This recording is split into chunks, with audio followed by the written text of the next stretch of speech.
Good morning, everybody.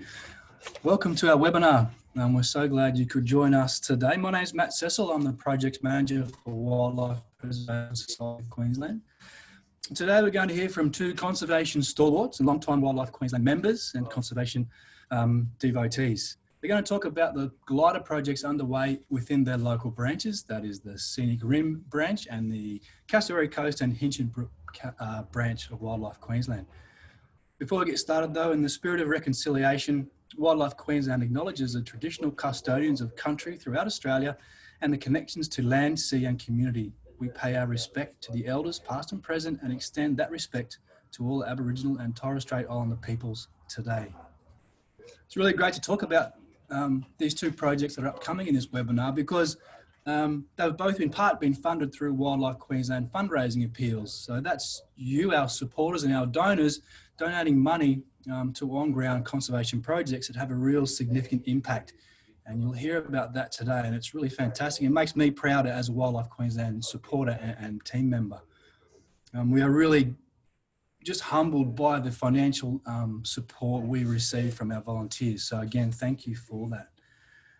During this webinar today, if for some reason you have to duck off, that's no problems. The content will be available to you via the Wildlife Queensland website, and also a link will be emailed to you that you can download this content both as a recording and as visual content. So never fear. If you have any questions for our presenters during the webinar, please write them down or send them through the chat function or the Q&A function. And when we get to the very end of the talk, we'll go through and answer as many of those questions as possible. If we don't get to your particular question, no dramas. We will still have those questions answered and they'll be made available through that downloadable content at the end as well. So please shoot your questions through thick and fast as we're going along. I guess now I'd like to welcome our guest speakers. We have Dr. Rhonda Green and Daryl Dixon. Hi Rhonda, hi Daryl. Hi Matt. Hi there.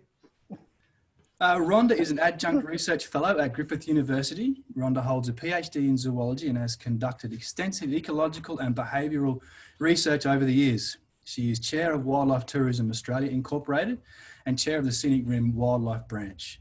Under Rhonda's guidance, the branch is currently taking on a project to build wildlife corridors across the Scenic Rim, focusing on squirrel glider habitat. And how Rhonda manages to wear so many different hats and stay above water is quite amazing. Daryl is a renowned wildlife artist and conservationist, and Daryl has been an active member of the National Mahogany Glider recovery team since the mid-90s. She is currently the president of the Cassowary Coast Hinchinbrook branch and has spent much of the past 3 decades driving the conservation of the endangered mahogany glider. Wildlife Preservation Society of Queensland has a proud history with the conservation of the endangered mahogany glider and was really there when they were rediscovered back in 1989. And thanks to Daryl and the Wildlife Queensland branches in North Queensland, they are still driving this essential conservation work for this species. All right, today during the webinar, we've been covering a stack of conservation information about gliders on the work being done by both Rhonda and Daryl in their respective branches. It'll be no surprise to most of you listening here today that while their work is very independent of each other, both projects will focus on establishing connectivity for glider populations, and that's a common thread throughout conservation issues and projects through all of our Wildlife Queensland projects. But when we're talking about gliders, we're referring to species found here in Queensland. Up until last week, we would have said probably 7 species of Queensland, but just recently in the last few days, the sugar glider has been split into what was 1 species, now 3 species. So a little bit of interesting information there and possibly needs to be done right across all of our glider species in the state. But the common really theme between all our gliders is their patagium, which is a membrane of skin between their fore and hind limbs. Now this little membrane of skin enables these animals to glide between trees for their mode of transport, which is a really efficient and effective form of transportation and movement through our open woodlands. They're also holodependent. And that's a life history trait that complicates their conservation just that little bit more. Okay, let's get stuck in. I'd like to hand you over to our first presenter, Dr. Rhonda Green, to talk about the Scenic Rim Wildlife Queensland branch and their glider corridor project. Over to you, Rhonda. Oh, hello. Yes, our main project at the moment is our,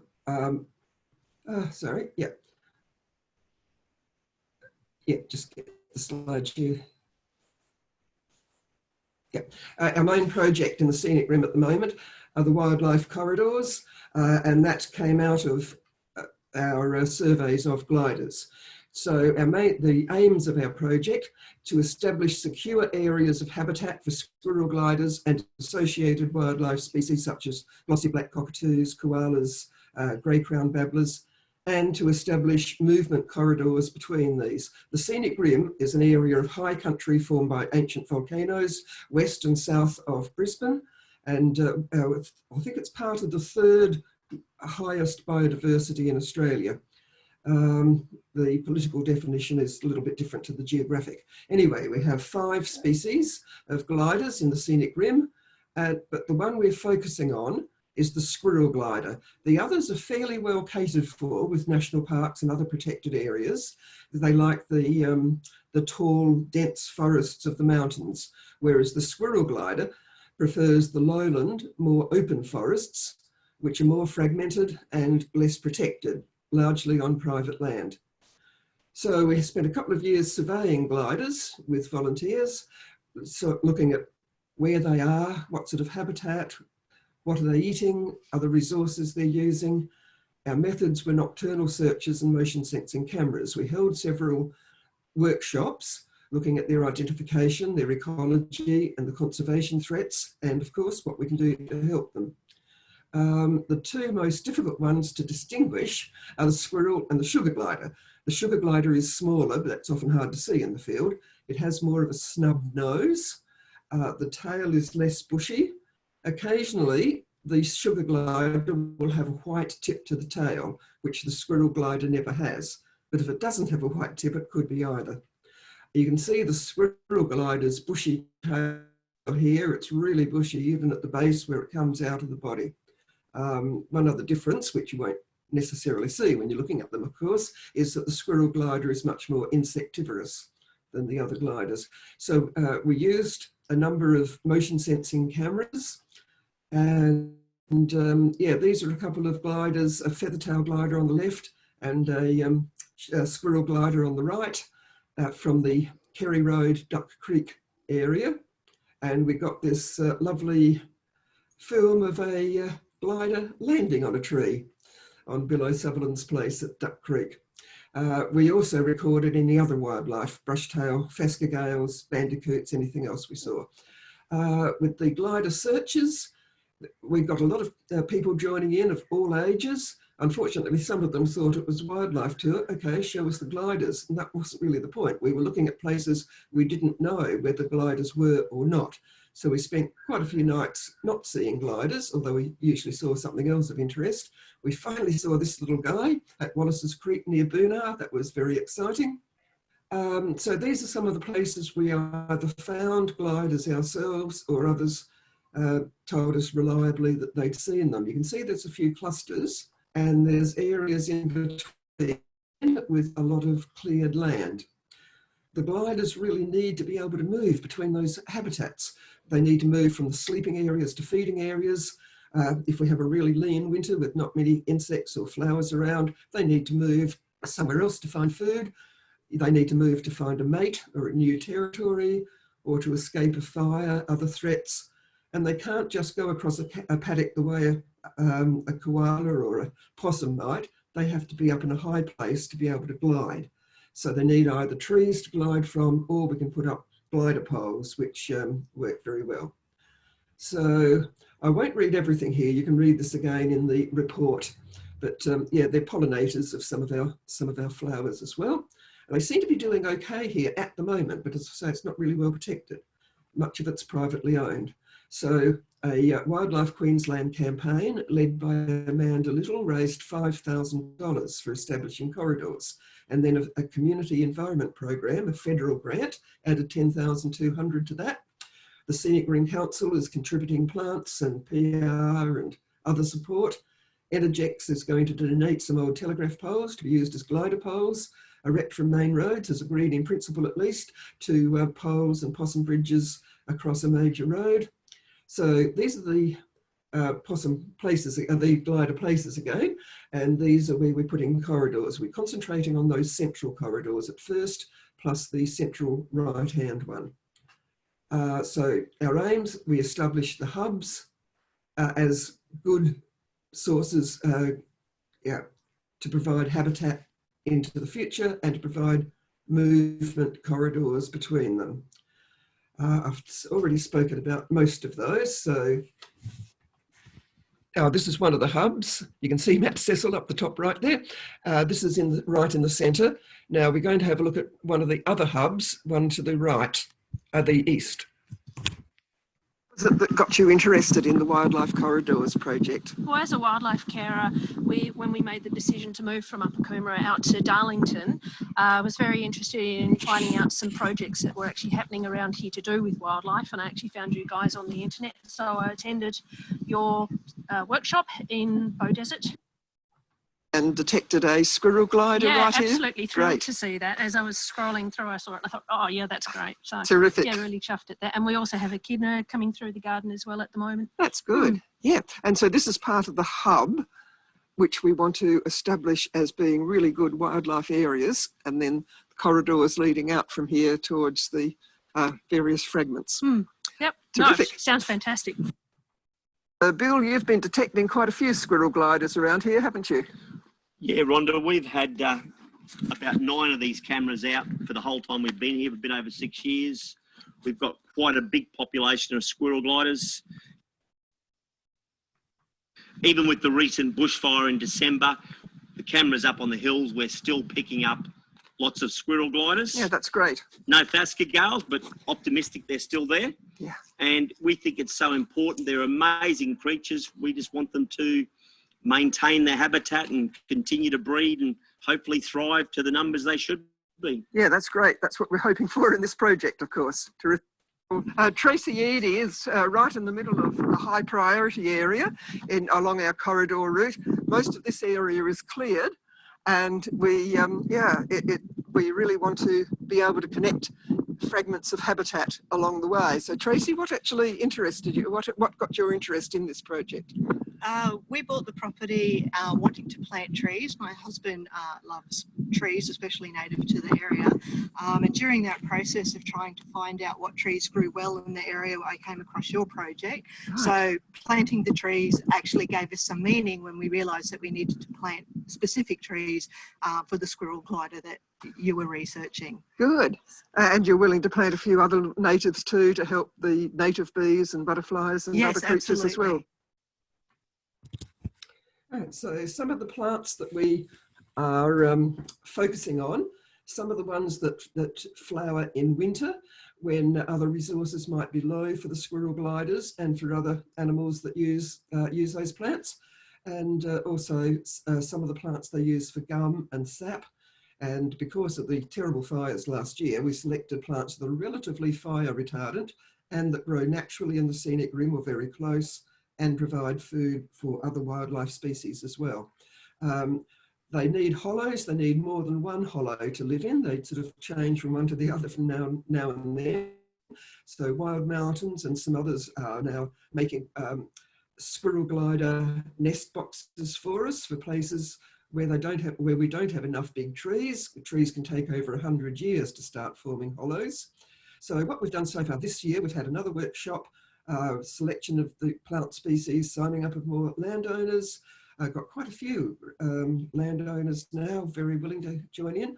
Use of motion sensing cameras, and we were geared up for group surveys and working bees to plant trees and other plants for wildlife in autumn. Then coronavirus struck with lockdown. By the time that eased, we're almost into frost season, delaying our planting. Matt Cecil has arranged for a pull-up banner to be designed for PR in public spaces when the lockdown eases a bit more. Andrew Mackey's developing an online interactive map. Our volunteers have been doing letterbox drops of flyers to interest a few more landowners in the gaps. And our committee has been very active in discussions, designs, plans, site visits, coordination of volunteers and people in government looking for supplies of materials and so on. So we now need to visit more properties, discuss more plans, and encouraging landowners to investigate what are the gliders eating in the lean season, which is now during winter. We're doing standardised surveys to compare with later on. And Wild Mountains have organised a working bee in August to prepare for plantings. And in early September, we should start some planting if the frosts are over and we have some rain. So we now need more landowners joining in to close some of the gaps, and council's helping with that too, with some roadside plantings. Need to cost out some of the fencing materials and so on. And we need some good weather. And this is our contact details and website where you can find a little bit more about what we're doing. Thank you. Thanks, Rhonda. That is fantastic. What an incredible project, and you know, just absolutely essential to the conservation of the squirrel glider in the scenic rim area. And that's no small undertaking given the geographic distribution and areas you're having to build these corridors over. And if anybody has travelled out to the scenic rim, they'll understand that this is not a small area. But above that, all of this work is boots on ground so far. This is you and your branch making phone calls, knocking on doors, selling this project to farmers and landholders, undertaking the survey. So just a huge amount of work has gone into this, and just another example of a little conservation group punching well above their weight in terms of helping to conserve native species. So well done to you, Rhonda, and to the Scenic Rim branch. We couldn't be more proud here at Wildlife Queensland. Alrighty, next to our second presenter, we have Daryl Dixon. She's going to talk about connecting and protecting the endangered mahogany glider. Over to you, Daryl. Thanks, Matt. Just get the screen set up here and we'll be ready to go. Okay, the mahogany glider is a species that you probably can see over my shoulder. Before I start talking, I should tell you that that video was taken after Cyclone Yassi, when we had a very unusual situation with some gliders staying in protective enclosures until they were ready for release and the habitat was ready for them to be released back into. So while they distract us as I speak, the mahogany glider is a magnificently unusual character in that it was first discovered in 1883 and recorded in the Queensland Museum and then lost for 100 years. We didn't hear about the mahogany glider again until the Queensland Museum was about to move premises to South Bank, and a skin was found. The wonderful Dr. Steve Van Dyke spotted that it was important from the moment that he saw it. In 1989, he found it again in the wild. It was declared an individual species in 1993, but unfortunately in the same year, it was declared endangered. Already 60% of the habitat had disappeared. So we were already in trouble from the time that this species was rediscovered. So we've been battling ever since. It's isolated to a very, very small patch in far north Queensland. It's lowland coastal forest. It extends from the Hull River, which is near Tully, the wettest place in Australia, to just north of Townsville at Olera Creek. This area, it's a long, narrow strip of land of coastal woodland, and it's bounded to the west by a mountain range. So the habitat doesn't extend very far along the coast. It really is a long, narrow strip of 120 kilometres length, but doesn't travel very far inland. So the species is already challenged by its limited habitat. We're often asked, what is the difference between a squirrel and a mahogany glider? And they're very, very similar. They're brother and sister species. There's a slide on the left-hand side from the Queensland Museum that shows you a mahogany glider, a squirrel glider, and a sugar glider. They're very, very different in size, which is the first definitive thing, I suppose. They also have an extremely long, narrow tail compared to the squirrel glider. A mahogany glider can weigh up to 500 grams. Average 350 to 500, but they're quite a large species. They're 600 millimeters long, so they're a big glider. When you look at the little sugar glider that usually in the tropics comes in at about 100 grams, a fifth the size of a very large mahogany glider. With the squirrel glider, you've got that very, very bushy tail that's much shorter as well. So physically, they're very different species. This is a camera picture which we put together. They didn't land on the post together. The squirrel glider, I beg your pardon, the sugar glider on the top of the frame, again, shows you quite distinctly how much smaller and delicate it is by comparison to our mahogany gliders, a much larger animal. Then there's the way they live. So it's not just size with these species that makes them different. They live in a very different situation. Squirrel and sugar gliders can quite often be quite communal and have larger groups in dens. The mahogany glider doesn't live like that at all.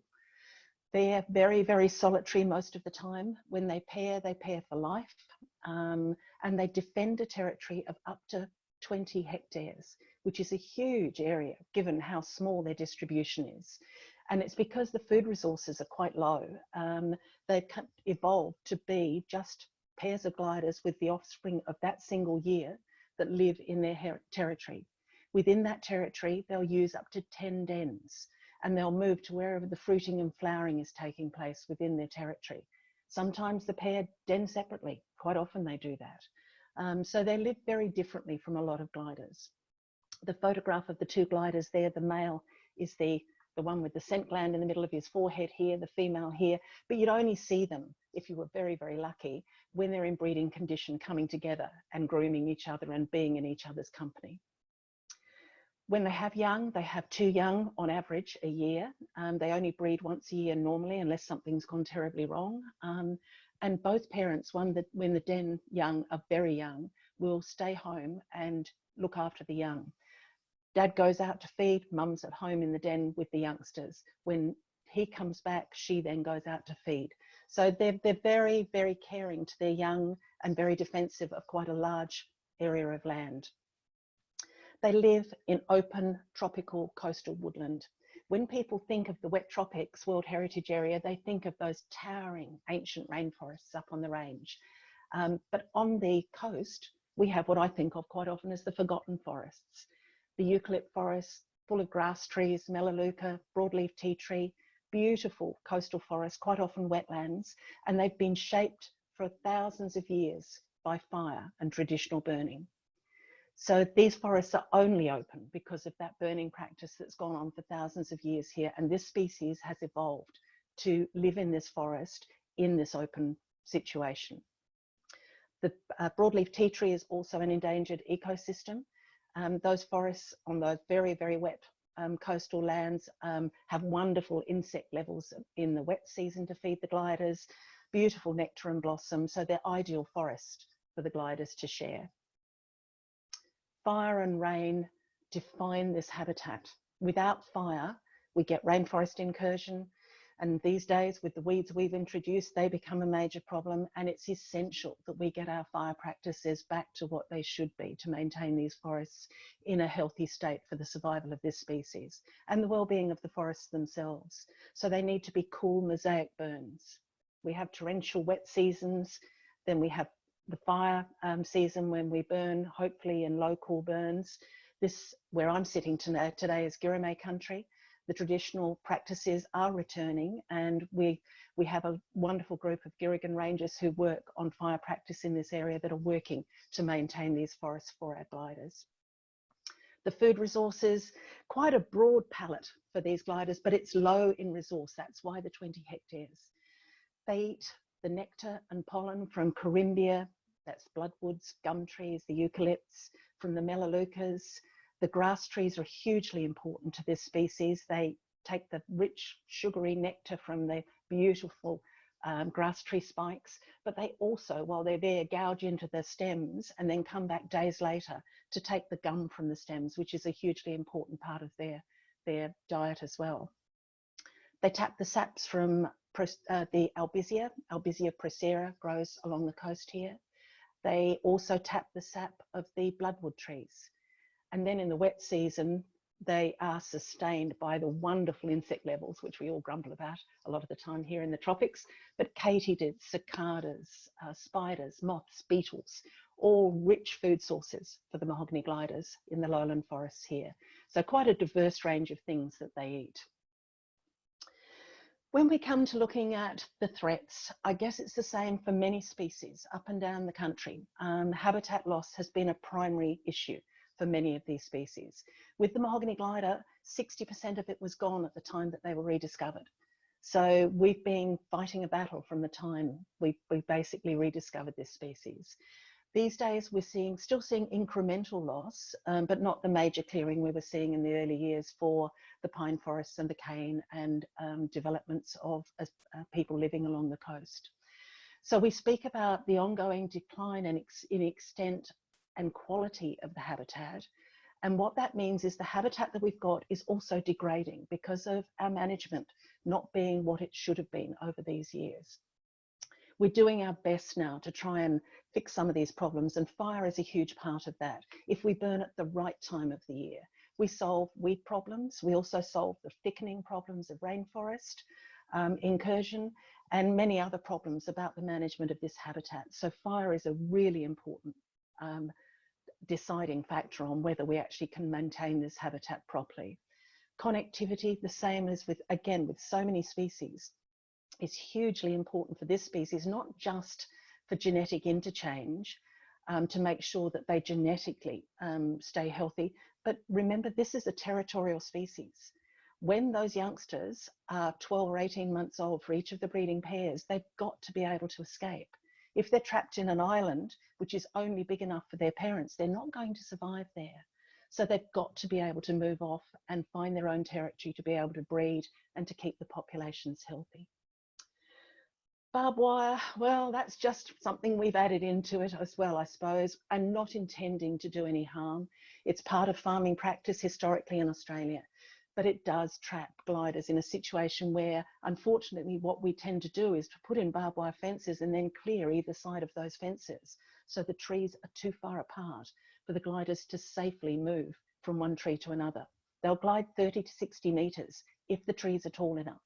But what we tend to do is leave a tree on one side that's just out of reach of an easy glide to the other side, and in between they don't see the barbed wire fence and they've only got a spike on it, tiny bit of their patagium, they twist and they're caught there, and many of them die there. The lucky ones are rescued. So they're all the things that we can do something about, and we can think about our fencing if we've got the option. Look at wildlife friendly fencing, Google it. There's a wonderful website that will tell you clever ways to make things less dangerous for our wildlife. But down under that list are things we have no control over. Things like the cyclones. We live in cyclone country. It's natural for these things to happen here. If the habitat is healthy and the populations of our gliders are healthy, they can withstand those. They have for thousands of years. But if it's not healthy, then they struggle to maintain an existence here. And then climate change, for me, I suppose it's a very big issue, but it also links back to connectivity. We should be trying to do what we can to limit the effects of climate change, but the one thing that we can do for most species, if they've got connectivity, is to give them an escape route so that they can move if the temperature rises beyond something they can deal with, and if their food sources are no longer in the areas that they have been in the past. So connectivity makes a huge difference to survival in the long term, looking at climate change as well. We've got heaps of projects we've worked on over the years. Like most groups, I'm amazed when I look at what a few people can manage, and without very many resources. It's up to these groups, these few people, to apply for funding and to make these things work. With the Glider, we've got lots of wonderful partners who work with us. Main Roads, Ergon Energy, Terrain NRM, the local councils, volunteers locally. We've got so many people that are prepared to put in time that we've achieved things that I still look at and think, how did we manage that? Head Office raised funds for Wildlife Queensland, raised funds for the glider crossing that we put in.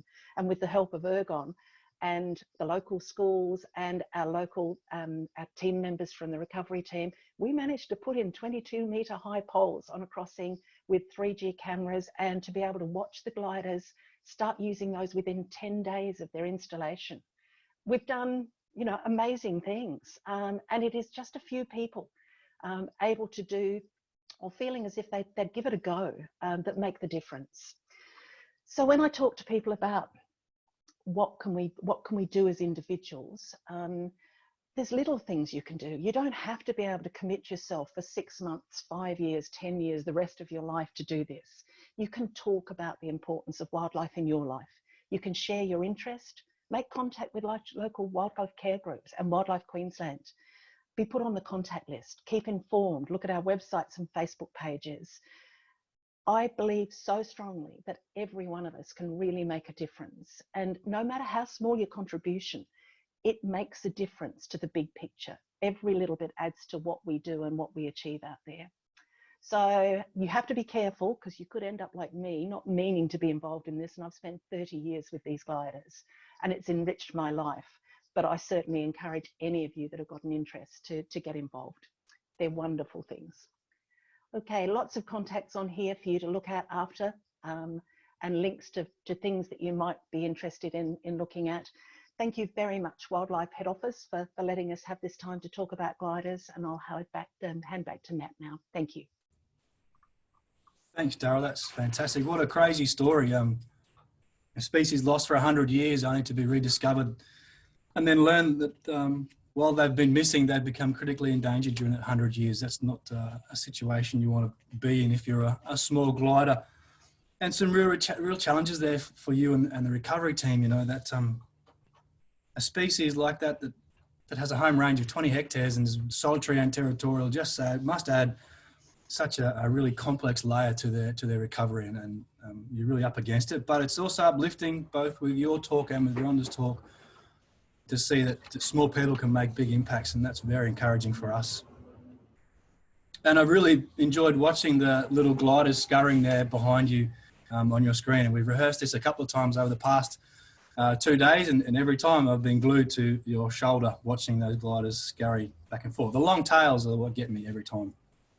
Again, some common threads between these two talks. You know, they're both projects 1,500 kilometres away, but the issues are the same and the recovery is the same. Habitat loss of functional connectivity are both impacting these species. But, you know, the path for ongoing recovery is not difficult. We have to stop clearing land, we have to plant corridors, we have to work out our fire regimes, re-establish this lost connectivity through planting vegetation, and then maybe some nest boxes to replace some missing hollow resources. So whilst they're sad stories, there really is a clear path for recovery if we can keep people pulling in the right direction. So congratulations to you both for such fantastic projects and hard work over the years. Okay, now it's time for some questions and some answers. I have a couple here. The first one, I guess, is for both Rhonda and Daryl, and it comes from Linda. How vital is it to the glider population for animals that come into care to be released back into the same area they came from? This is not always possible, as they come in so rarely that to pair them up you need young, and sometimes you need to send them to other areas. Is this an issue? What can rescues and carers do about this? Either or. Well, Daryl has done more than me, so I'll let her talk on that. I've released other animals, but not so much the gliders. Okay, I suppose it depends on the species. The general instruction historically, I suppose, under most of our permits for rehabilitation are that we return animals to the place that they've come from. That's not always possible. With our gliders, we try to get them out as fast as possible now and to get them back into their own habitat because they are paired for life. It's not always possible, so we do our best to do that. As far as the genetics and the long-term repercussions, it's really interesting. We've got a new woodlands project we're not actually running, but it's run by Terrain NRM, that's looking at the molecular genetics, and they're telling us that now that they're going to be able to tell when they pick up samples from, say, Cairns of a sugar glider or a squirrel glider or whatever, they'll be able to know that one of its partners possibly came from Townsville. Or its genetic line, so they'll be able to see those things. So it's going to be really interesting to look at what's happened over time with these. But in short, I guess, for wildlife rehabilitators, if they possibly can get an animal back in, if it's an injured adult, getting it back into its own habitat as soon as possible is a really good thing to do. If you're releasing groups of sugar gliders, you've gathered orphaned young into, say, a group, then I guess you do your best to put them in an area where they may not be contested by other colonies close by if there's going to be conflict. But it's not always possible to get them back. But if you can, yes, you should be. All right. So no set answer there, but whatever you can, whatever the best outcome you can achieve with each situation you've got is the right thing to do. Matt, one thing that is really important is that they do get back out into the wild. That's something, release, because I think some carers worry about whether they're going to be safe. Well, nothing's very safe in the wild world, but it's really important that animals are returned to the wild. Okay.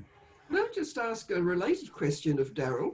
How important is it when you've got a mated pair to get one of those back to the partner, or if you've got a colony of gliders, to get them back as soon as possible? How long would you leave it before they fail to recognise that this is one of us? With colonial ones, squirrels and sugars, I couldn't really tell you, but I guess we work on the rule that as soon as it's safe to get them back out there, they should be returned. I mean, if you're keeping them out over extended periods of time, I mean, you know, many months, there is a danger that they may not be accepted into their group. But yes, that's probably as best I can answer it. Okay. All right, a second question here from Philip. This is again for you, Daryl. He says, thank you for the presentations, but do mahogany gliders or any other possums make it across to Hinchinbrook Island? An interesting, very interesting question. No long-term extensive surveys have been done in that habitat. We know sugar gliders are over there. The land bridge is the loss of the land bridge across to Hinchinbrook Island is relatively recent in geological terms. There is a possibility that they are over there, but until it's verified, and I think possibly, and this is only possible at the moment, the Woodlands Project may well get a chance to have a look at some of that, but there are many areas that to date have not been well enough surveyed. The distribution at the moment is based on the habitat that is suitable for them. And when I spoke about them being between the Hull River and Olera Creek, that's verified occurrences of the glider. There are habitats to the north of that and slightly to the west that are still mapped as mahogany glider habitat that may well contain gliders. And again, with the genetics that we're looking at for the future, we may find some very interesting information that comes out of that. But Hinchinbrook Island is certainly of interest. Sounds like a scope for another fundraising appeal, so we can venture over to Hinchinbrook Island and try and find mahogany gliders. Sounds like a holiday, Matt. Excuse me. One other question for you in relation to that mahogany glider that was on the fence before. Was that a happy outcome for that glider or not so happy? Most of our recoveries from living animals, gliders these days from fences, survive. She unfortunately, although it was probably the best photograph we had, was one of the most unlucky situations that we've encountered with the mahogany glider. She was very close to our property here in the Kennedy Valley. She was rescued very early in the day, dealt with very carefully. Somebody ran into our property at 6 a.m. in the morning. We went out and took her off the fence, so there was no distress in removing her from the fence. She was a glider we knew from our property. She had 2 young in her pouch. She was not that badly injured, but 12 days after she came in, she started behaving strangely. She is one of only 2 mahogany gliders that have ever come into care that went down with myopathy, which is something that through stress that affects wallabies very regularly, but we hadn't seen it in gliders before. And we lost her and her 2 young to myopathy. So no, I'm sorry, it wasn't a good outcome. We learned an awful lot from it, but occasionally things happen that are out of our control that unfortunately just add to our knowledge for the future. The good thing about barbed wire injuries over the years is that we have been able to recover even some of the worst injuries that you wouldn't imagine could recover, because the patagium tissue is just remarkable in how it heals if you treat it properly. But in this case, it wasn't a happy outcome, I'm sorry. Not so good answer there, I'm sorry, but you're right. Sometimes you have to take learnings from bad situations. One other question here for you, Daryl. Is there scope for purchasing and thereby extending mahogany glider habitat? I guess, you know, efforts by AWC and Bush Heritage and other places. Is anything like that underway? Yes, AWC, I suppose, has been in conversation with us for decades at different things. Unfortunately, mostly they're looking for very large patches of land to manage. The glider has very few of those left, but they certainly have been in conversation with us over the years. The land for the Queensland Trust for Nature has been buying smaller properties and covenanting them recently and returning them to the market with those covenants in place. There's certainly scope for that to happen, and for certainly key corridor properties when they come up for sale to be purchased, because I think those corridor, the linkages, those properties on those that come up for sale that provide those key linkages are hugely valuable. So yes, we've always, the recovery team has looked and referred on to other agencies, many properties that may well be available, and if we can raise the funds, it's the perfect way of doing things so that they are protected for the future. Yeah, that's good. Private land conservation is a big thing at the moment, and it certainly has its place in contributing to the protected area state in Queensland. So I'm really pleased that you do have an eye on that particular ball. A quick question here, I guess, for Rhonda. Are there any particular species which are affecting population numbers of gliders through competition for resources, predation, things like that? Well, as far as resources, yeah, the bigger possums, especially the brush-tail possum and also the lorikeets would compete for hollows. This is why we're making nesting boxes that are facing towards the trunk with a spacer to keep it away from the trunk so that the little glider can get into there without the bigger ones being able to do so. That should also help against some of the predators. We had a lovely family of squirrel gliders on our property in a hollow in the biggest tree on our property. Then I saw a carpet python coming out of that hollow one day. I also saw a goanna in the tree, and I'm not sure which was responsible, but we never saw the glider again. So a small snake would still be able to get into one of these nesting boxes, but a large carpet python or a goanna, they wouldn't be able to even, you know, get their necks around the corner to get anyone. So yes, there are some, and of course the powerful owls, wonderful to have powerful owls, wonderful to have carpet pythons too. It's all part of nature. But I don't, oh, and of course we've now got the introduced predators, foxes and cats, and especially cats. Cats unfortunately do bring in a lot of gliders, and a lot of cat owners just don't realise just how much a problem their cats might be if they're roaming at night. And a lot of people that love wildlife and also love their cats have now purchased, they're not all that expensive actually, I think you can get them for $100 or so. A big outdoor enclosure for your cats that can be three-dimensional, you know, fun things for the cat to play on. And one of our friends that has cats also has a little trapdoor. They can easily come into the house, out into the outdoor enclosure, and also all around their veranda, all enclosed. So they've got lots of birds on their property and gliders, and yeah, the cats don't get a chance to reach those, but they still have a lot of fun. Yeah, so.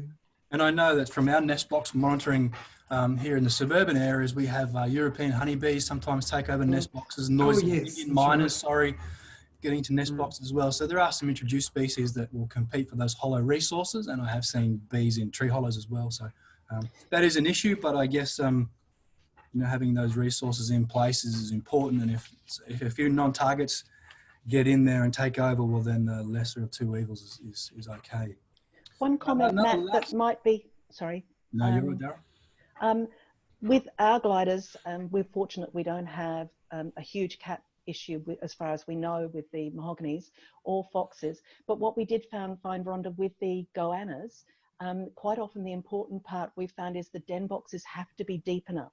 Because as you say, the goannas get their head in, and if you've got panicking little gliders in the bottom and the den box is too shallow, they still manage to get hold of their tails and pull them out. If the den box is deep enough, they actually manage to survive the goanna's visit. So it doesn't save us from snakes, but yeah, it helps. Right. Oh, that's fantastic. I hadn't realised that. So that's something that's really important for nest box design, is the depth and the entrance hollow opening size as well. All right, look, that's all the questions that we have time to present or ask today. So thank you to Daryl and Rhonda for answering those questions. There was one last question here aimed at myself. Are there any projects currently underway to help the yellow belly glider? That's a watch this space answer. We have a number of glider projects still up and coming here in 2020 that I'll be looking after. So one of those will be a yellow belly glider and greater glider, I guess, discovery project in the Logan and Eastern Ipswich region. So please keep your eyes open on our Wildlife Queensland correspondence for information about how you might be able to get involved in that particular project. And that will be fantastic because both yellow belly gliders and greater gliders are nationally listed as a threatened species. So they're in our Brisbane backyard. And a lot of people wouldn't know, one, that they might have them, or two, what they even were. So that'll be a very exciting and fun project to get involved there. And we're working with some very interesting people who've got some fantastic skills to bring to the project. So we can't wait for that. We've also got some greater glider nest box monitoring and installation projects will be undertaken in the Moreton Bay region this year. So again, keep an eye out for correspondence from Wildlife Queensland channels for your opportunity to get involved in that. And we're working hard to get a greater glider discovery, a mapping project, and possibly a nest box installation project up and running in the Pomona region on the Sunshine Coast as well. So again, some very knowledgeable, experienced and keen people involved up there, and we can't wait to get that up and running. All right, look. Matt, would I be able to just, but can I just make one last very quick comment that landowners who are thinking of joining in, I'd like to assure them they don't all have to plant 50 or 100 trees or anything. In some cases, because the gliders can glide so far, it might only be a matter of putting 2 trees on their property to connect between the properties on the other side. There's all different levels. Okay. All right, no, that's really good, thank you, because you don't want participants to be daunted by the necessities of their project. So as little as anyone can contribute is as much as they need to in some sense.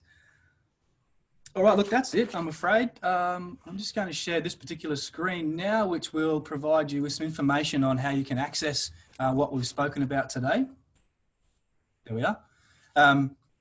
There is a website, our Wildlife Queensland website will have a webinar page that you can go to. You can download the content there so you can go back to what we've spoken about today. And alternatively, all those who are registered for this webinar will receive an email with a link to download this information. So if there are any things that you missed, you'll have every opportunity to go back and re-watch it.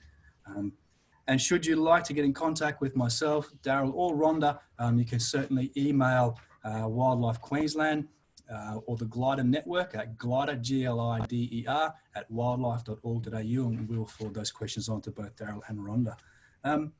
Look, thank you for joining in. It's been fantastic. I'm so pleased that we've been dragged kicking and screaming into the world of webinars, given the isolation restrictions on gathering in a public method. But it's probably worked out for the better because we wouldn't get 150 people from across Queensland together in one location to talk about gliders at any one given time. So whilst we may have had some issues working through this in the last 2 weeks, it's been a fantastic outcome, and we're so pleased to be able to present this information to everybody in such a simple manner. So please, thank you for all who have listened today, and thank you to Daryl and Rhonda for your contributions, 1 to conservation, 2 to gliders, 3 to Wildlife Queensland, and 4 to this morning's webinar. Thanks so much, everybody.